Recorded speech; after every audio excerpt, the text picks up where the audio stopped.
കാട്ടാന ശല്യം രൂക്ഷമായ പാലപ്പിള്ളി ചിമ്മിനി റോഡിന്റെ ഇരുവശങ്ങളും പൊന്തക്കാടുകൾ നിറഞ്ഞത് യാത്രക്കാരെ ഭീതിയിലാക്കുന്നു. അടിക്കാടുകൾ വെട്ടിനീക്കാൻ നടപടി സ്വീകരിക്കണമെന്ന് ആവശ്യം. ദിനംപ്രതി നൂറുകണക്കിന് വിനോദസഞ്ചാരികൾ എത്തുന്ന ചിമ്മിനി ഡാമിലേക്കുള്ള പാതയിലാണ് റോഡിന് ഇരുവശത്തും പൊന്തക്കാടുകൾ നിറഞ്ഞത്. റബ്ബർ തോട്ടങ്ങളിലെ അടിക്കാടുകൾ വളർന്ന് റോഡിലേക്ക് പടർന്ന നിലയിലാണ്.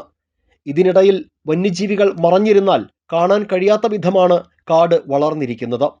ജനവാസ മേഖലയിലേക്കടക്കം ദിനംപ്രതി കാട്ടാനകൾ എത്തുന്ന പ്രദേശത്ത് പുല്ലു വളർന്ന റോഡരിക് ഇരുചക്ര വാഹന യാത്രക്കാർക്ക് ഭീഷണിയാണ്.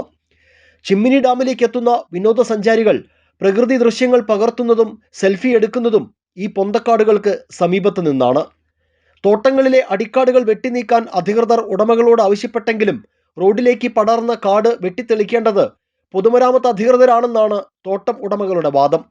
റോഡരികിൽ പുല്ലു വളർന്ന് ജനങ്ങൾക്ക് സഞ്ചാര തടസ്സമായിട്ടും വെട്ടിനീക്കാൻ നടപടിയില്ലാത്തത് പ്രതിഷേധത്തിന് ഇടയാക്കുന്നുണ്ട്.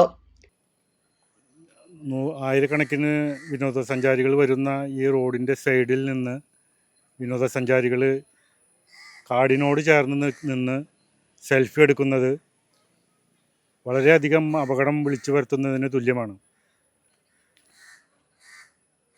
പാലപ്പിള്ളി ചിമ്മിനി ഡാം ഏരിയയിൽ ആനയുടെയും പുലിയുടെയും ശല്യം രൂക്ഷമായിരിക്കുന്ന ഈ സമയത്ത് കാടിനോട് ചേർന്ന് നിന്ന് സെൽഫി എടുക്കുന്നത് വളരെയധികം അപകടമുണ്ടാക്കുമെന്ന് കാണിച്ചുകൊണ്ട് നമ്മൾ PWDക്ക് പരാതി കൊടുത്തിരിക്കുകയാണ്. എത്രയും പെട്ടെന്ന് സൈഡ് കാട് വെട്ടി നീക്കി അപകടരഹിതമായ ഒരു മേഖലയാക്കി മാറ്റണമെന്ന് അഭ്യർത്ഥിച്ചുകൊണ്ട് PWDക്ക് പരാതി നൽകി.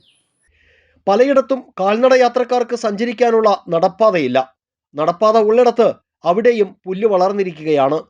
റോഡിലേക്ക് കയറിയാണ് യാത്രക്കാർ നടക്കുന്നത്. ഈ പാതയിൽ വിനോദസഞ്ചാരികളുടെ വാഹനങ്ങളുടെ അതിവേഗവും യാത്രക്കാർക്ക് ഭീഷണിയാണ്.